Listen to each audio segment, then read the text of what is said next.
আসসালামু আলাইকুম রহমতুল্লাহ। বন্ধুরা দেখুন, মদনপুর আর মুক্তারপুরে যাওয়ার নতুন একটি রাস্তা হয়েছিল, হয়তো 6 মাস 7 মাস কি 1 বছরের কাছাকাছি হয় না এই রাস্তাটা। আর এখন প্রতিদিন নিয়মিত ঘটে এরকম দুর্ঘটনা। আর এই দুর্ঘটনার কারণেই মানুষের ঘন্টার পর ঘন্টা যানজটে বসে থাকতে হয়। তো দেখেন কী যে অবস্থা, কারেন্টের খুঁটি ভাঙ্গা তারপরে ট্রাকটা পোল্টি খায়া নিচে পড়ে গেছে।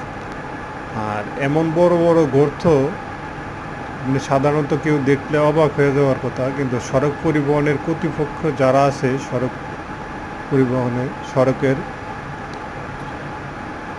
এই সড়কের কোনো মেরামত বা কোনো কাজেই ঠিকমতো করা হয় না এই সড়কটিতে। কিন্তু ছোট ছোট ভাঙ্গা থাকলেও কি হয়, আস্তে আস্তে কিন্তু বিশাল বড় হয়ে যায়।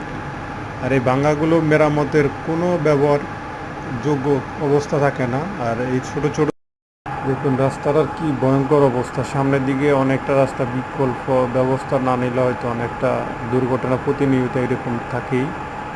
আর এরকম দুর্ঘটনার কারণেই সাধারণ মানুষগুলো ঘন্টার পর ঘন্টা জ্যামে বসে ভোগান্তি পোহাতে হয়। অনেক সময় দুর্ঘটনার কারণে অ্যাম্বুলেন্স যাতায়াতেরও কষ্ট হয়ে যায়। দেখেন কারেন্টের খাম্বাটার কী অবস্থা, আর গাড়িটা কীভাবে ফুলটি হয়েছে দেখুন।